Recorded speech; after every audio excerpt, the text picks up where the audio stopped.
Welcome back to Aggies Talk Health, brought to you by the Student Health and Counseling Services and the Student Health Advisory Board.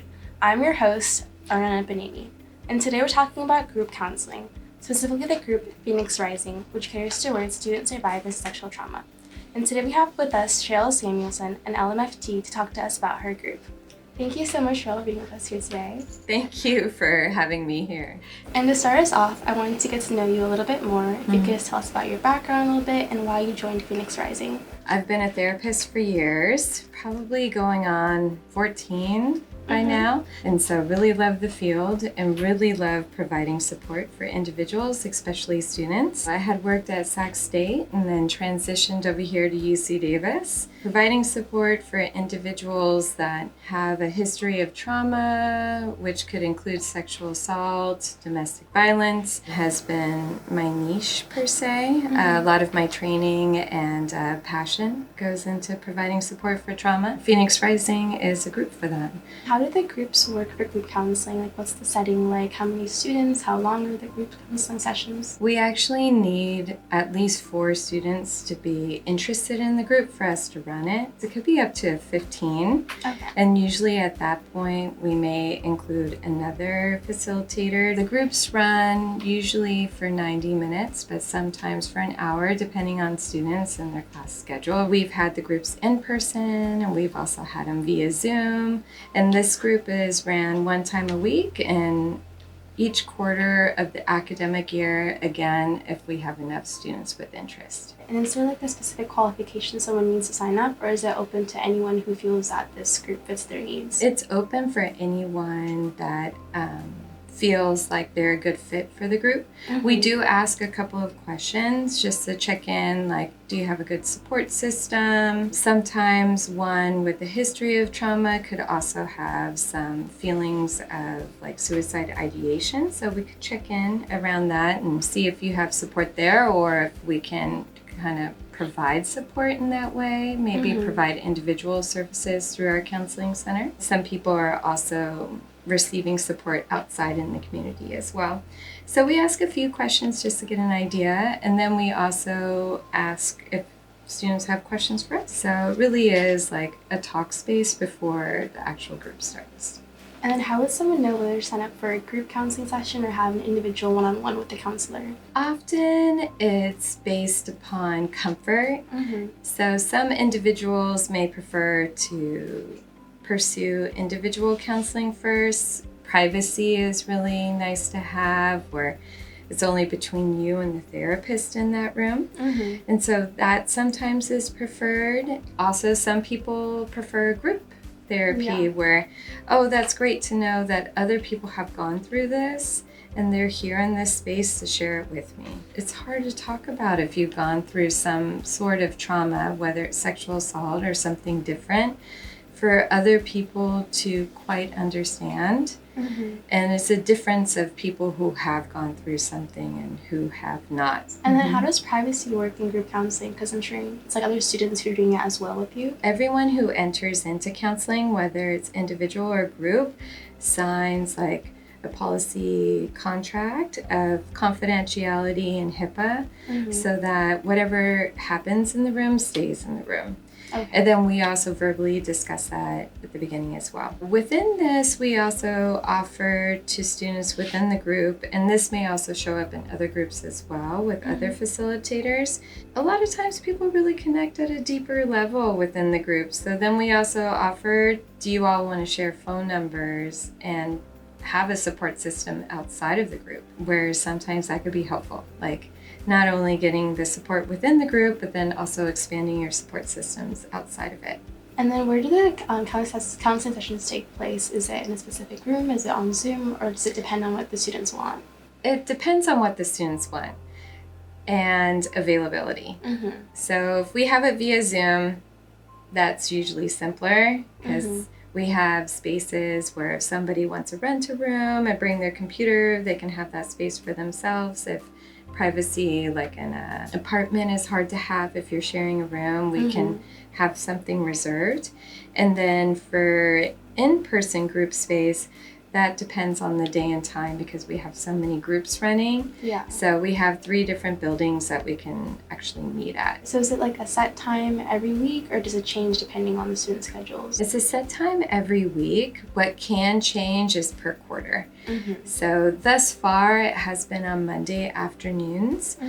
And we're also thinking about moving it to Wednesday afternoons because more students are on campus. It seems like there's a little more flexibility. But again, each quarter is a little bit different, so we try to match that need. And does the amount of students also just depend on the quarter and like how many groups you have? Yes, so in the past, we've been able to have 2 groups. And one was for undergraduates, the other one was for graduates. This past year, not as many individuals have been interested in group counseling, so we haven't been able to run it for this past academic year because of having less than 4 people interested. Okay. So we've been providing support in other ways. And then how much does group counseling cost for students, or is it covered through their insurance or just from tuition? It's covered through tuition. So as long as you're a student, you can attend group and you can attend throughout your academic life. So with individual counseling, it is brief support that we can provide, whether you have SHIP insurance or do not, you still have access to our counseling center. And then with group, it's unlimited. So you can, especially with Phoenix Rising, we've had people that have come each academic year in the past for 2 years, I believe, as somebody before they graduated. Oh, wow. It's a really good time. Yeah. And what's the sign-up process for Phoenix Rising? Is it all through online? Do you have to call someone or come in somewhere? We have different options. So you can sign up online. You could also contact the counseling center in itself and say that you're interested, and they'll assist you and connect you probably with me. You could also email me directly as well. We have it on flyers on Instagram, and then there's also flyers on campus as well. And then are there any outside resources offered to students who are part of your group? Yes, so if somebody is interested in individual counseling, we offer that in-house and then also out-house, meaning you can go into the community and we assist you in that way, whether it's for brief or for long-term therapy. We also connect with CARE, the department on campus, if that's something of interest. And then also OSSJA has also been helpful in ways that they can, depending on the situation. What happens to students after they graduate if they want to continue meeting with their group or need some help figuring out what to do like post-grad? Yeah, so unfortunately you wouldn't be able to attend our group because you have to be a student to be able to do that.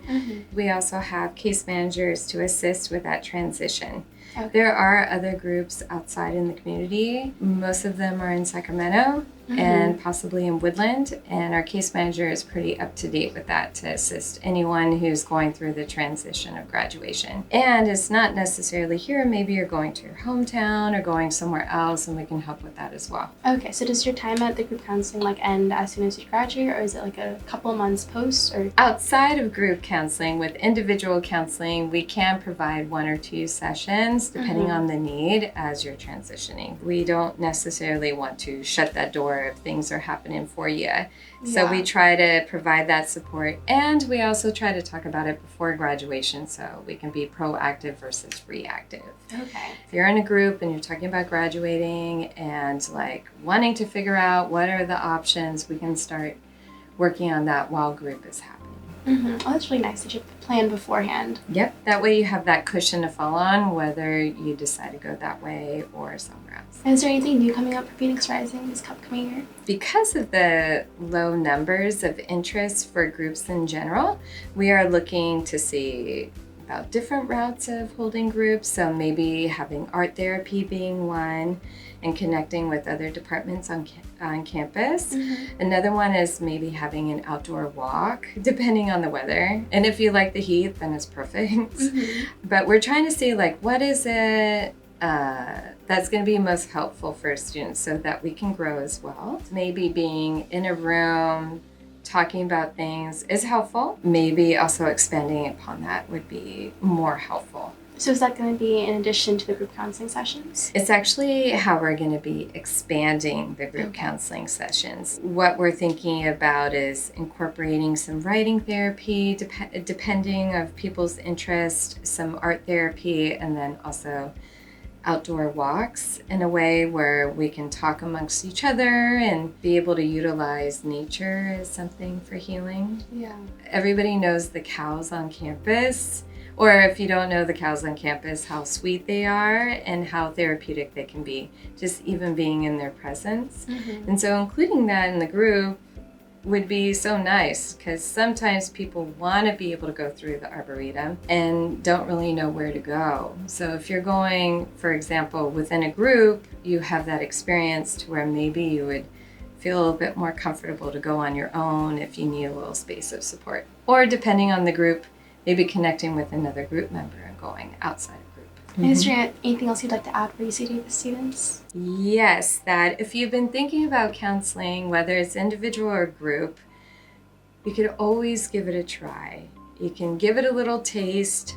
You could decide not to come back. You can decide to come back. I hear often how students, and anyone really, that it could be a little bit uncomfortable to be able to share things about ourselves and be vulnerable. How great of an experience it can be to have a space that you can call yours and allow yourself to be free. If you've been thinking about it, give it a try. And you can make a decision after that.